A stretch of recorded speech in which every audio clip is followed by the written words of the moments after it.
Good morning, everyone.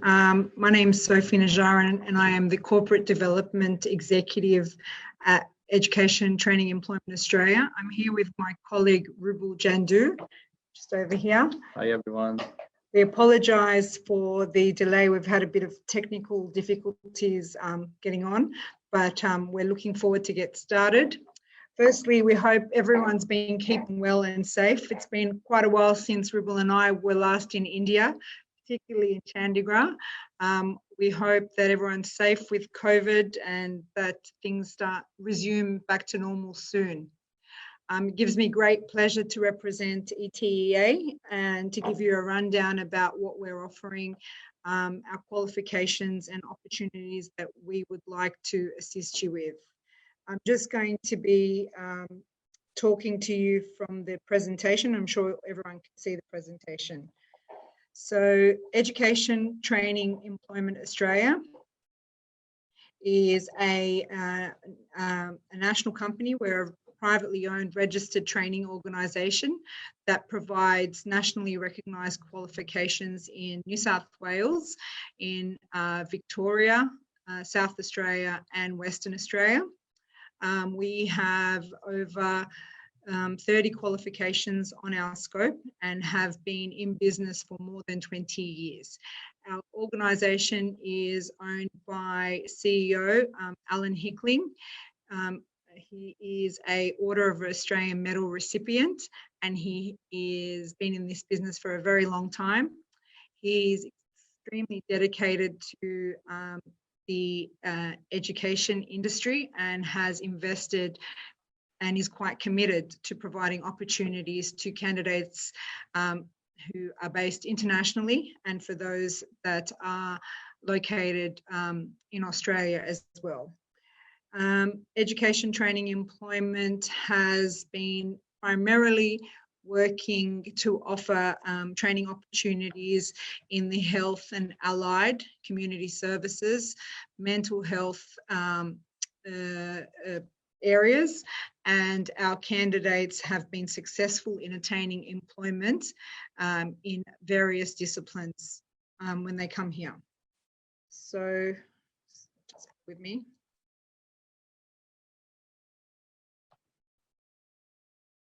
Okay, so as I said, this photo here is of our office in Sydney. Education Training Employment, we are a privately registered training organisation. We deliver high quality programs and we have been for over 20 years. We offer programs from the Certificate 3 level all the way up through to our advanced diploma level. And we have over 30 qualifications on our scope, specialising in nursing, allied health, community services, mental health, accounting, and so forth. Just a little bit on me. Many of you that do know me or have seen the stuff that I've done in the past, I am a registered nurse by profession. I have been with the company for about 4 years and I'm still very much involved in the nursing profession. It's my passion. I love working with people. Rubul, on the other hand, he's got a background in engineering and he's been working in RTOs, and he assists quite a number of our students in successfully submitting their applications and putting together their SOPs and, and applying their visa. So as I said before, we have a campus in Sydney at Bankstown. In Victoria, we have our campuses in Heidelberg. Geelong is our regional campus, and so is Mildura. In South Australia, we're in Adelaide, and in Western Australia, we're in Perth. Okay, and you've got the opportunity of studying in any one of those states. We continue to grow, and we will update you with news once we expand further. We have plans on expanding into Queensland and also into other states as well in the near future. Now, why choose ETEA? Okay, and that's a question that we get often asked. We know that there are lots of opportunities for you. There's lots of RTOs that offer similar qualification to us, but ETEA is an industry leader. It has been a driving force and it has a very passionate and dedicated executive team. As I said, Mr. Alan Hickling, our CEO, has been dedicated to providing education and training opportunities to international candidates for some time. He's travelled the world and promoted opportunities for learning in Australia to candidates. We do provide nationally recognised qualifications. We have multiple campuses. We have the best support services on offer to our students. We have fantastic industry relationships to provide you the greatest exposure on your placements and to also provide you opportunities for employment.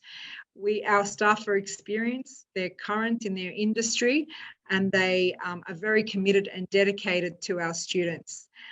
Our facilities are state-of-the-art training facilities, and we have some of the best simulation areas on site. And we'll give you a look of that a little bit later on in our presentation.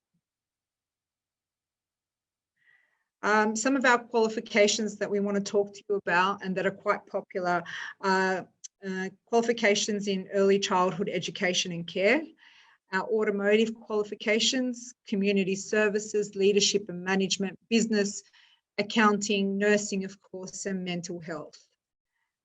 And we've selected a handful of qualifications that we're going to talk to you in detail about. I guess the reason that we decided to speak to you in detail about these qualifications is because they're quite popular and they have high visa chances as well. Yeah. So health and allied services, I'm going to touch on this, and the reason I'm touching on these is because these are basically qualifications that we use as feeder courses into our higher level qualifications. So we have the Certificate 3 in Individual Support. We also have the Certificate 3 in Health Services Assistance, the Certificate 4 in Leisure and Health, Certificate 4 in Ageing Support, and Certificate 4 in Disability. In Australia at the moment, there is a huge focus on disability and on aged care. And any of these qualifications are really good introductory courses into the diploma qualifications, especially for those wanting to go into health or community related professions. Community services, we offer Certificate 4 in Mental Health, Certificate 4 in Community Services, Certificate 4 in Child, Youth and Family Intervention, Certificate 4 in Youth Work, a Diploma of Community Services, and a Diploma of Mental Health.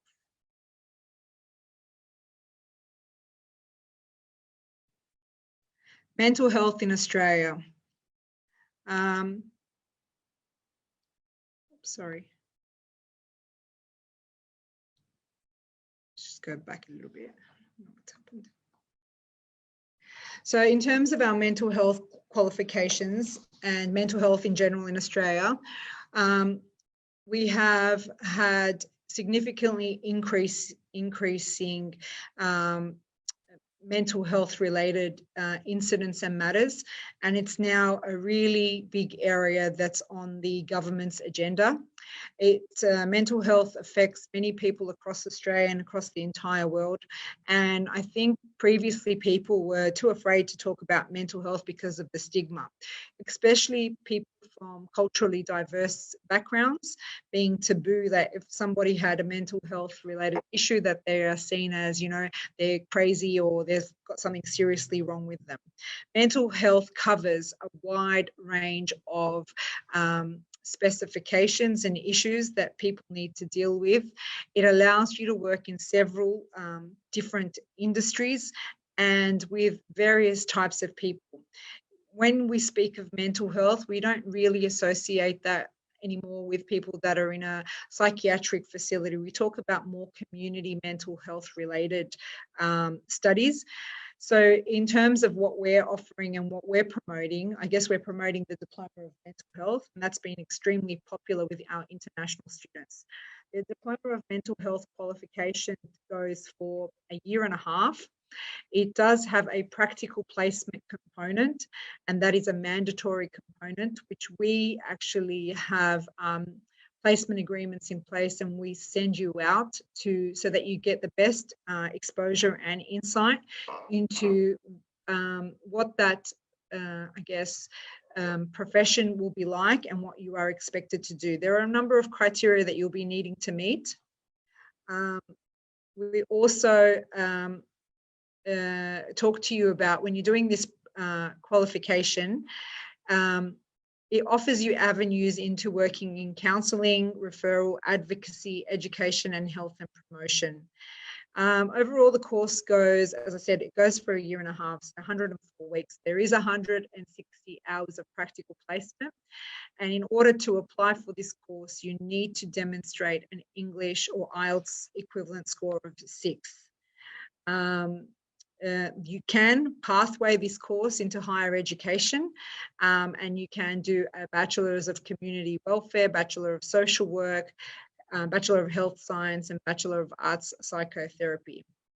In terms of employment, welfare support workers, mental health support workers, community support workers, mental health rehabilitation support workers. It is a really good course. We have had many graduates nationally, with a lot of our students securing employment within the industry. Okay.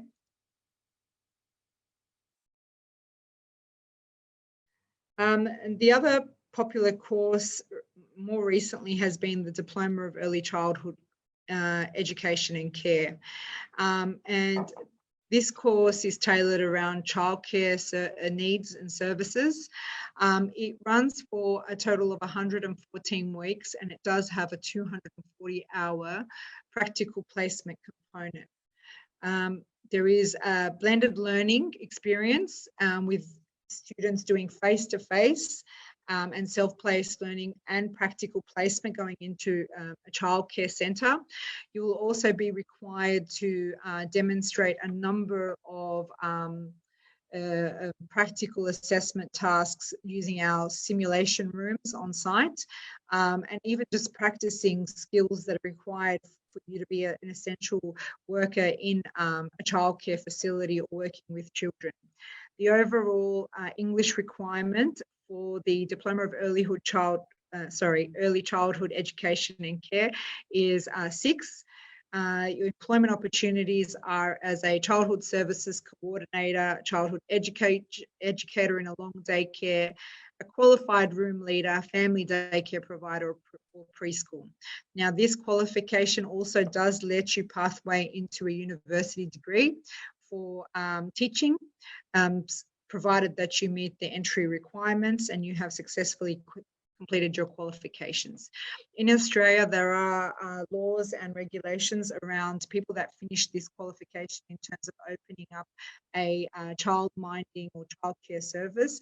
Yes, that can be done. However, it is limited to the number of children that could be in your care once you have completed this qualification. And that's things that can be discussed offline, or we can bring this information to your agents and go from there. Diploma of Nursing. So Diploma of Nursing is one of our most popular qualifications. I would like to start off by saying that this qualification is definitely accredited by the Australian Nursing Midwifery Council. Many of you may know that I am a registered nurse, and I have been nursing for over 22 years, and it's one of my greatest passions. The Diploma of Nursing is one of our courses that leads you to become an enrolled nurse in Australia. You would need to do further studies to become a registered nurse in Australia, and that means you would need to go on to university to complete a minimum of 2 years to become a registered nurse. We are very, very strict, and we are required to ensure that every student enrolling into the Diploma of Nursing shows that they can achieve a Band 7 in each module of their IELTS examination. So that is for reading, writing, listening, and speaking. There is no negotiation on that whatsoever. It is the minimum entry requirement into the qualification. The qualification goes for 80 weeks. And it includes 10 weeks of placement. and that is full-time and cannot be broken up. The placement is broken into different categories or specialty areas. It might be aging, it might be surgical, or medical, okay? The successful completion of the Diploma of Nursing program, as I said, is approved by the Nursing and Midwifery Board of Australia, and it enables graduates to be eligible to apply to APRA for registration as an enrolled nurse. Upon completion of studies, you can work in a hospital, you can work in aged care, rehabilitation clinic, you can work in GP. You also have the opportunity to be able to specialise in particular areas, going on to do advanced diploma of nursing in a specialty area. At ETEA, we do offer the advanced diploma of nursing mental health. As I said earlier, there is a huge demand for mental health nurses in Australia, and that continues to grow. You can also specialise in other areas such as perioperative nursing, critical care. It depends on your area of interest or what your interest is or what you have been doing back home in your own country. We have fantastic simulation labs here where you'll be required to do a number of practical tasks with dedicated trainers who are experienced and industry current. You will also be required to travel to placements that can accommodate you. Part of your requirement to attend placements, we require you to meet all of the vaccination immunisation pre-requirements. You must have them before you can go to any placement. They need to be submitted and checked. You must also provide a working with children check and a police check before you can go out on placement. These are not things that we set out. They are actually set out and they are mandatory for anyone going into a healthcare facility. Okay, and they may change from facility to facility.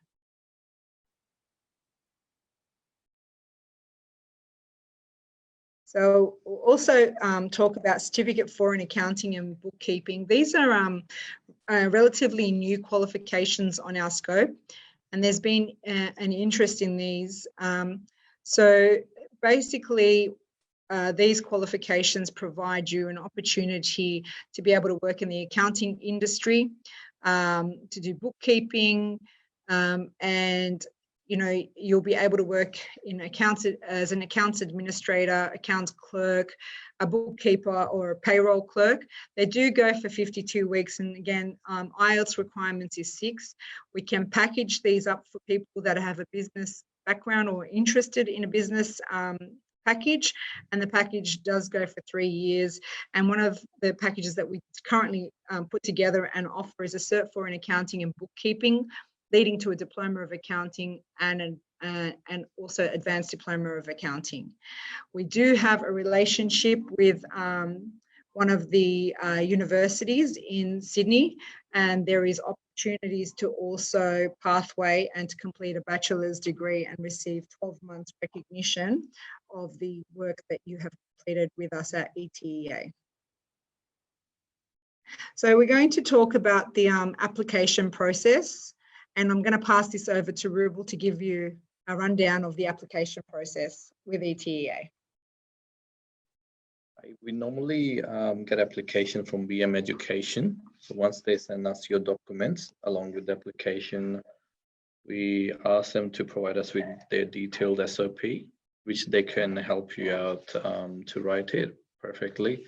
Once we're happy with that, then we can issue the offer letter.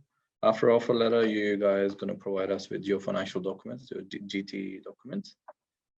Once we're happy with it, once it's got approved, then then BM Education going to transfer the fees, and we will issue the COE, and then Jasdeep and their team can help you with the visa application.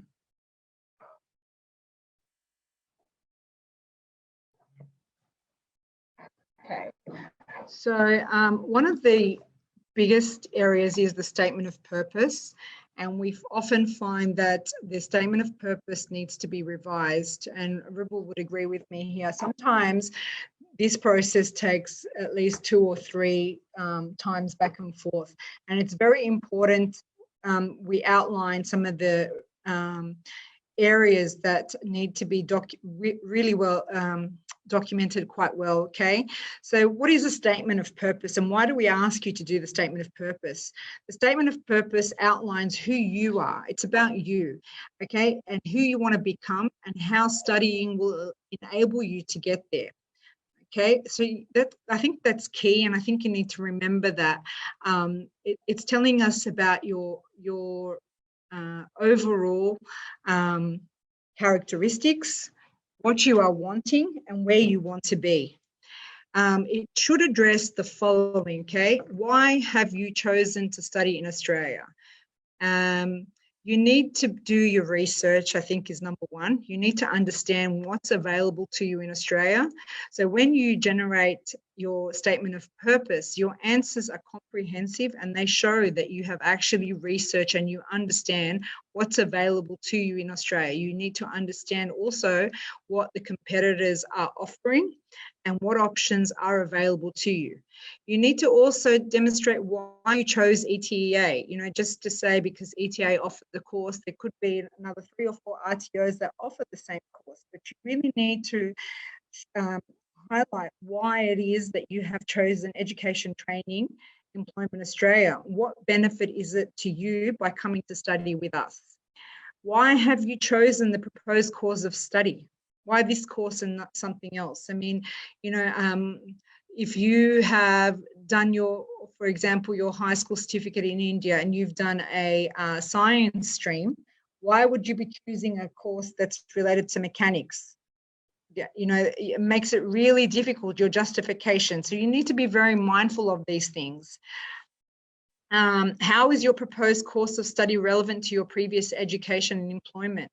Are there gaps in your studies at home? Is there gaps in your employment? What were you doing in that meantime? Why did you have a break? You've got to be asking all of these questions and answering, because as a person on this side is looking and reading this, all of the bits in your statement of purpose need to add up and they need to have solid evidence backed up behind them.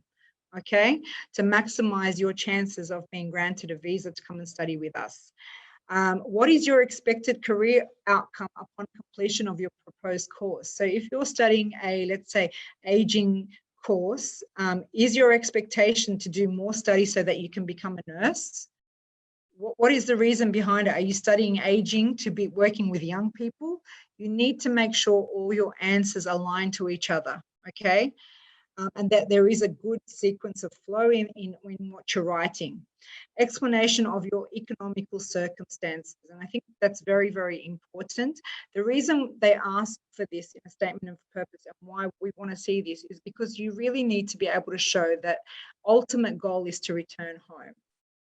Okay, even though that, you know, other people may find opportunities to continue studying and things may change. Your situation needs to reflect genuinely, you know, what it is that you're doing back home, what it is that you'll be doing in Australia, and what the ultimate purpose is at the end result, where you expect to be. Rubel, do you want to add anything into that? Because you work with the statement of purpose quite often, and it can be very frustrating at times when they don't align.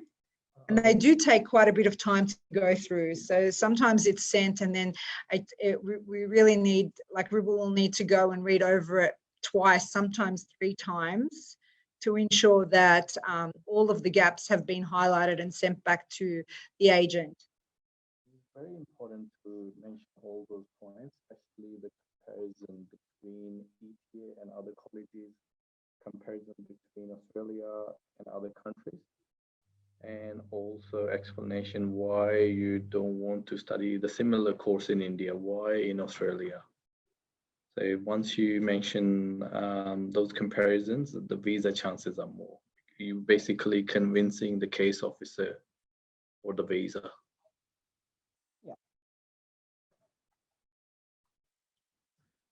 Yeah. All applications received are assessed for suitability. Okay, and please, I want to reiterate, this is not a 5-minute process.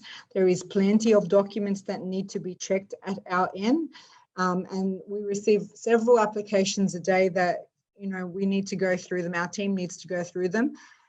Ribble is one of our dedicated staff members who is very experienced in this area and looks for any gaps and assesses the suitability of each application with, he's invested in ensuring that we provide best possible chance for every offshore and onshore application. We aim for a 24-hour turnaround time to issue letters of offers. Now, sometimes that doesn't happen, and we do apologize in advance. We do try to get to all of our agents and our students as soon as we can, and we do aim for that 24-hour turnaround time. But sometimes it cannot be helped, and again, we do apologize for that in advance. I touched on this earlier. We have many industry relationships, and part of my role is to negotiate national agreements. Some of the national agreements that we do have in place are with Independent Private Hospitals of Australia, now known as the Macquarie Health Corporation. We have agreements with Summit Care, HealthScope, Disability Australia, St Basil's Home, and that's just to name a few. So please be assured that when you do any of our courses, you'll be going out somewhat to placements with some of the best industry providers in Australia, and that provides you greater insight and exposure and experience to what's out there and where you could end up in the future. We do have education pathway opportunities. One of the providers that we do work with is Western Sydney University, and that's specifically around our business qualifications. We also have a relationship with Barton International College, and that is an English centre for those that do not meet minimum English entry requirements. So the minimum time frame for students that don't meet that prerequisite entry requirements would be a minimum of 10 weeks of English, okay? The cost associated with that has got nothing to do with ETEA. It comes from Barton International College, and it works out to be around $250 for a week, and the minimum time frame is 10 weeks, okay? Some frequently asked questions, and we know that a lot of you will have a lot of questions, especially with everything that's been going on with COVID. So we thought we would touch on these questions and then open a forum up for you guys to ask us anything you'd like to put it to us. One of the biggest questions we get from international students and agents is, when will Australian borders reopen? Now, I can say to you guys, how long is a piece of string, really? At the moment, it really is an answer that's up in the air and we don't know. We have only recently had our national borders opened, and that's not all national borders. We still have Queensland border closed and Western Australia. Oh, South Australia has gone into lockdown as of last night. They had 18 cases of COVID and they're on a strict 6-day lockdown at the moment. And we're hoping, that that can be contained. So it is really, really uncertain as to when the borders will be open for students to come into Australia. We do know, though, that there are a number of offshore applicants being granted their visas. A lot have been granted their visa for some time, but they can't get here. ETEA is currently looking at options as to how we can commence training so that we minimise the time lost around the course, and that's so when the borders do open up, the candidate can progress with the delivery of their qualification. Next question is, I've been granted my visa, however borders are closed. What happens next? Ribble? So in this case, students can have two options. One, they can defer their studies. So basically, whenever borders going to open, they can come here, they can start their study. Otherwise, we can get them started with the course online with the theory components. And once the borders open, they can come here and commence their studies further. Next one is, given pandemic Has the delivery model ETA changed for international students? Yes, we can do online for theory components, but the practical component have to be face-to-face. At the moment, a lot of our students are having the theoretical component delivered via Zoom online. The students still have access to our trainers and assessors and our staff, and we are available and we are working from the office. Some qualifications have simulated components, and that is done at the facility. All practical components must be done on site, and there is also a placement component. There are some restrictions with our qualifications where there are practical placement components, like particularly for aged care. There is limitation on having students in aged care facilities because of increased risk to the elderly. With they're more compromised, and to minimise the chance of spread of any infection. So that has delayed, but we've had to look at alternatives. So we've had to, I guess, accommodate and become a bit more creative in the way we are delivering to continue with our business. With so many restrictions in place for COVID-19, will I be able to find employment? That's a hard question, but we do know that Australia is working very hard to get people back into employment. In terms of health and allied related, and I guess, essential services, yes. Look, it was much harder, like when COVID initially happened, but I guess I could say to you that things are getting better across Australia. It's going to